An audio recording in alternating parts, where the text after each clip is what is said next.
Once again, it is El Magnifico Profesorio Ansombroso Cranio representing the And the Geek Collective, bringing you another deck.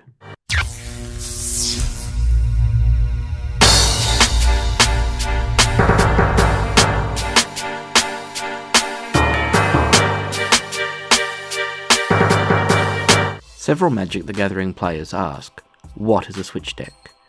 A switch deck is a deck that uses its sideboard to transform itself into its diametric opposite, such as turning a pure aggro deck into a mid-range grind deck, or, to a lesser extent, taking a colour, such as blue, which is known for its more calculated game style, and building it completely aggressive Face Smasher to confuse anyone who sees a turn 1 island, before changing your style up to a control and deny once your opponent sides in or out the cards they think are best to deal with you. Switch decks are notoriously hard to pilot, not only because they require the player to know how to wield diametrically opposed forces, but also because they need to know their local meta and how possible opponents will build and play their own deck, as well as being able to know when to flick the switch that transforms your deck. For our example of a switch deck, we shall be using the And the Geek shall own Shadow, BR deck, the Rakdos Ruinator, aka Aggressive Dissection, as we look at a deck from the Fringe. On the surface, the Rakdos Ruinator looks like any typical black-red aggro deck with your Hatherets and your Glorybringers, but is merely a deception to hide the deck's truer nature, that of an old-school dissection deck in the vein of those that ran Slaughter Games or Surgical Extraction in their own time and standard. This time we are running two different dissection cards in the form of Lost Legacy and Dispossession to remove opponents' win cons Game 2, specifically Torrential Gear Hulk and God Pharaoh's Gifts via Dispossession, and exiling such cards as Approach of the Second Sun and the Scatter of God or any other annoying non-artifact cards with Lost Legacy. The design of the deck is there to use deception as a key point of strategy so you can learn what your opponent's win conditions are and how both your opponent and their deck play. The main board removal suite is there to apply pressure when needed as you build or rebuild your aggro board presence, as well as bait out whatever control methods your opponent may be running in their main. Beyond its switch nature, this deck is designed for skilled players looking for both a challenge and something unexpected to run, though how Shadow ended up creating it still surprises us all. Apart from the key aggro and dissection cards such as Hatheret the Fervent and Lost Legacy, the deck is quite fluid in how you can build it, so you can shape it to your local meta very well. The deck itself is divided into two packages, the aggressive and removal package and the dissection package, with the latter being in the sideboard for Game 1. Post the first round, you can either go with pure dissection with high-end hitters or planeswalkers, or blend the two so you can bait out removal, control, counter threats before cutting out any of their primary win cons. The main deck runs creatures like 4 Fanatical Firebrand for early game aggression and spot removal against tokens or low toughness creatures, or even doing that one last point of post-combat damage to a bigger creature that ate one of your own beasts, who only has a single point of toughness to spare. The Firebrand is the true workhorse of the deck, able to get through in a lot of damage early game against any deck that has no answers for low drop aggression, or those that can't prevent them from blowing up to take down tokens or simply close out the game with that last bit of to-the-face damage. 3 Earthshaker Kenra to hold down the early game low power chump blockers, as well as the occasional use of their Embalm ability if the game drags out longer than expected. 2 Gifted Aetherborns, because this broken energy vampire is a great threat to use against opponents early game. Their Death Touch and Lifelink abilities demand answers that your opponents just might not have, and any opponent playing a control-oriented deck allowing one to resolve either means that they are out of answers, or holding up mana for a bigger play next turn. We would be running more of Gifted the Aetherborn in this deck, but their double black mana cost can be hard to hit early game, but you can change up how many you run depending on your local meta and personal preferences. 2 Kari Zev Skyship Raider continues the aggro train, pairing well with Earthshaker Kenra to get past blockers with her Menace. She may only have 1 point in strength, but her first strike combined with Menace often means that she can get through for a little damage. But the main reason that she is here is because of her furry little shipmate, Ragavan, whom opponents must find answers for. Since he returns each time Kari Zev attacks, you also run 3 Seeker's Squire in order to filter your deck for lands or dud draws with her Explore trigger, as well as having her present another chump that your opponent has to get past. As we skip over the non-existent 3-drop spot, we have 2 bone pickers, who can also be dropped early against decks that are heavy with removal, death touch chumps, or kill spells. The pickers team exceptionally well with any firebrand fanatics, if you're willing to blow up the monkey goblin things for a turn 2 or turn 3 bow picker to throw your opponents off their game. The true 4-drop slot is where things get interesting, with 2 Gonti Lord of Luxuries taking pride of place and will disrupt your opponent's potential draws, more so if they are in top deck mode or a mana screwed, or you just want to take something fun or funny from your opponent to ruin their game. Again, like Gifted Aetherborn, Gonti's double black in his casting means that he can be difficult to cast, but he's always worth keeping your deck for the advantage he brings and the Death Touch enforced wall he can provide against powerful non-flying creatures. Another card that can prove to be cumbersome but powerful in this deck is the Two of Hathoret the Fervent. Having long been established as a powerhouse card, the Goddess of Red Mana Goodness is well known for being hard to answer threat, but she comes with her well-known downsides, such as being forced to play in a version of Hellbent in order to have her block and attack. Fortunately, she has the ability to pay 3 mana to discard a card so you can shock your opponents, meaning that she can become a good way to get rid of dead draws late game or keep yourself in utter hellbent. In the 5-drop slot we have another well-tested card in 3 copies of Glorybringer. The Bringers work as pseudo-removal when exerted, and it pairs well with Firebrand Fanatic or cheap damage-based removal spells such as Lightning Strike or the cut half of Cut to Ribbons. The haste and flying means they can get over the top of many chumps that your opponents may throw at you. The exert state does mean that you can fall a turn behind if you can't get another Glorybringer online, but the positives far outweigh any negatives. The 6-drop slot is something of pure randomness and can easily be replaced by a 4th copy of Glorybringer or a high-end Planeswalker like Liliana, Death Majesty or Angrath the Flame Chained. In this build of the deck, this spot runs one of 2 cards, either Etalai Primal Storm or Combustible Gearhulk. The former is there because it requires an answer, or you start breaking your opponent's plans by taking or exiling their stuff from the top of the deck, whilst the latter card is there just to draw you a few extra cards or punish your opponent for taking a chance. As we move out the creature spots, we look at the true workhorse of the deck, Chandra, Torch of Defiance. Despite her 2 red mana cost, this Chandra can more than pull her weight by filtering the top of your deck either to cast what you draw or shock your opponents with it, or using her for her rare ramp in red feature, or to remove a creature with 4 tussle left with her -3 ability. Even her emblem can produce you value if you activate it, combining with low drop removal or creature spells that either clear the field for an alpha strike or just burn your opponent's face off. The remaining mainboard spells are part of the non-typical removal suite, led by the always useful Torment of Hailfire. Like Gonti and the Gifted Aetherborn before it, Torment of Hailfire can be difficult to cast on curve due to the double black in its CMC, but it proves itself to be a valuable card at any point of the game, because in the early game it can make your opponent choose between losing life or keeping their board state sound, discard good draws, or being forced to sacrifice chumps or often needed permanents in order to survive. The later you go into the game, the more powerful Torment of Hailfire becomes, more so if your opponents have few life points to burn through and are forced to discard their win cons or sacrifice their lands in order to survive. The downside of Torment of Hailfire is that they can help your opponent chuck out dead draws or cards that gain them no advantage early game. It can also help fuel any deck that needs things in the graveyard, such as Godpharaoh's Gift or my Drove to the Grave type decks. When you play it, or if you side it out, completely depends on how well you know the deck and the player that you are facing. The Aftermath card, Cut to Ribbons, pulls double duty here, as cheap sorcery speed removal and alternative win con if you cast its Aftermath side, dealing the last bit of damage to your opponent. Cut to Ribbons is a card that you want to use as early possible to remove any early game threats,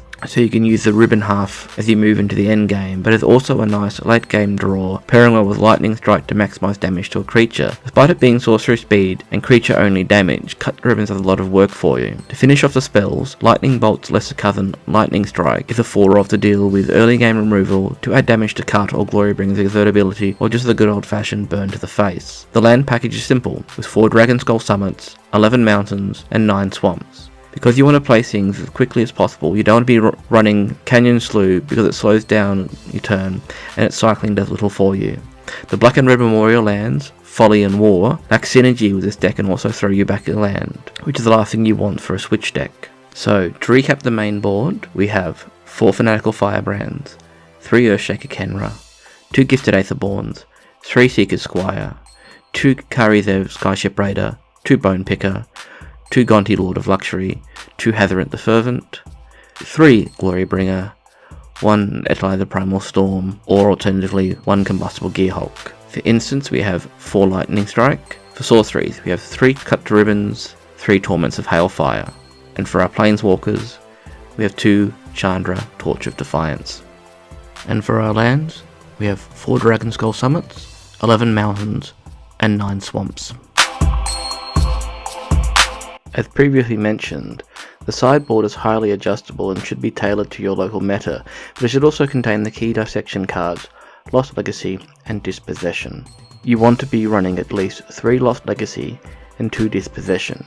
You can play 3 Dispossession if your store or play group is artifact heavy, but you shouldn't get more than 3 of any of these cards because they end up as dead draws, and too few copies mean that you use your dissection ability if you're hard countered in any way. Like the aforementioned cards, Lost Legacy can be difficult to play early game due to the 2 black and its mana cost, but it's a card you want to play as early as you can to look at your opponent's hand and library, so you can pick out other threats and win cons that you want to target with your remaining copies of Lost Legacy and Dispossession. The rest of your sideboard depends on what you're most likely to verse in store or any of the events before the next rotation. The 2 cards you most want to keep are Angrath the Flame Chained and Liliana Death Majesty. The former because of his +1 ability forcing your opponents to discard if they take damage, and the latter because of her ability to provide you as fodder for blocks as well as being able to recur powerful creatures like Glorybringer or Hathoric back to the field.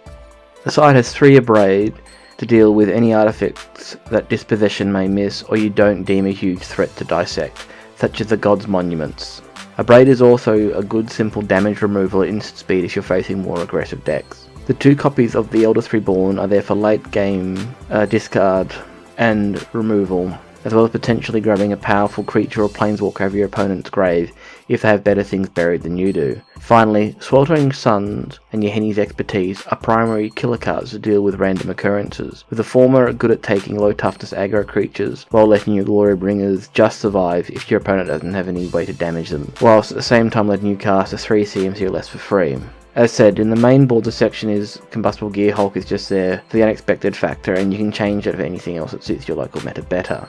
So, your sideboard should consist of 3 Lost Legacy, 2 Dispossess, 1 Angrath Flame Chained, 1 Liliana Death Majesty, 3 Abrade, 2 The Eldest Reborn, 1 Sweltering Suns, 1 Yahenni's Expertise, and 1 Combustible Gear Hulk, but this is all changeable depending on your local meta.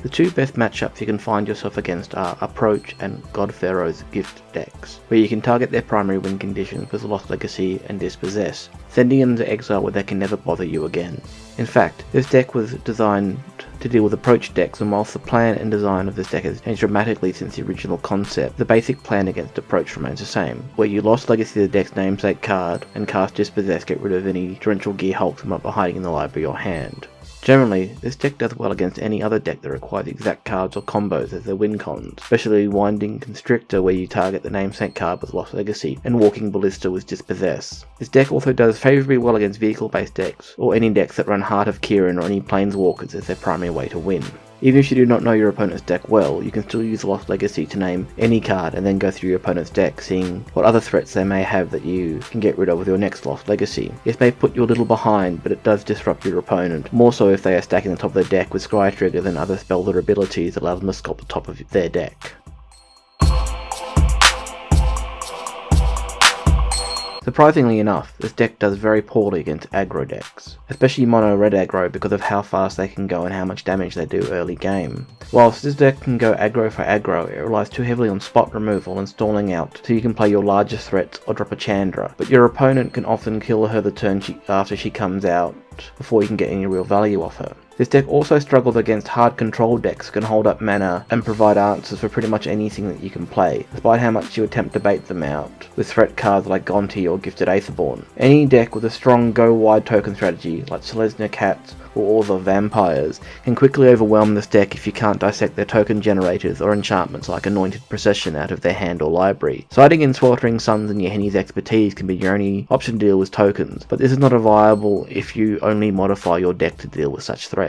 But your utterly worst deck that you can face while running the Rakdos Ruinator is a deck that only runs singleton large threats, such as 5-colour legendary decks or control decks that keep one copy of a game-winning creature or planeswalker. You end up wasting your Lost Legacies trying to deal with a single card, or one that is already on the field, unable to be touched by your dissection spells. But in truth, any high-tier deck with a powerful pilot can be a bad matchup for you, which is why you need to have surprise and a high level knowledge of what decks run on your side in order to win.